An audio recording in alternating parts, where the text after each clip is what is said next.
Want to know how to share GIFs on Instagram Threads app? Hello everyone, I'm Jasmine from Take My Life and today I'll walk you through the process of how to share GIFs on Instagram Threads app. It's pretty simple and quick, so let's get started with the video. Firstly, open the Threads app on your screen. Now tap on the plus icon at the bottom of your screen.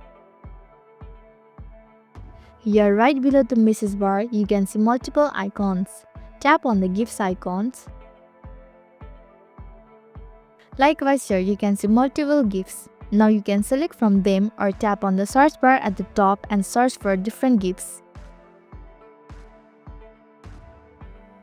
After selecting, tap on the post button at the bottom right corner of your screen.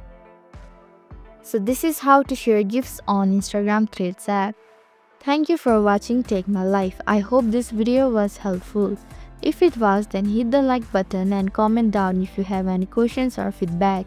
Also, if you are new to our channel, please subscribe and hit the bell icon so that you don't miss our upcoming videos.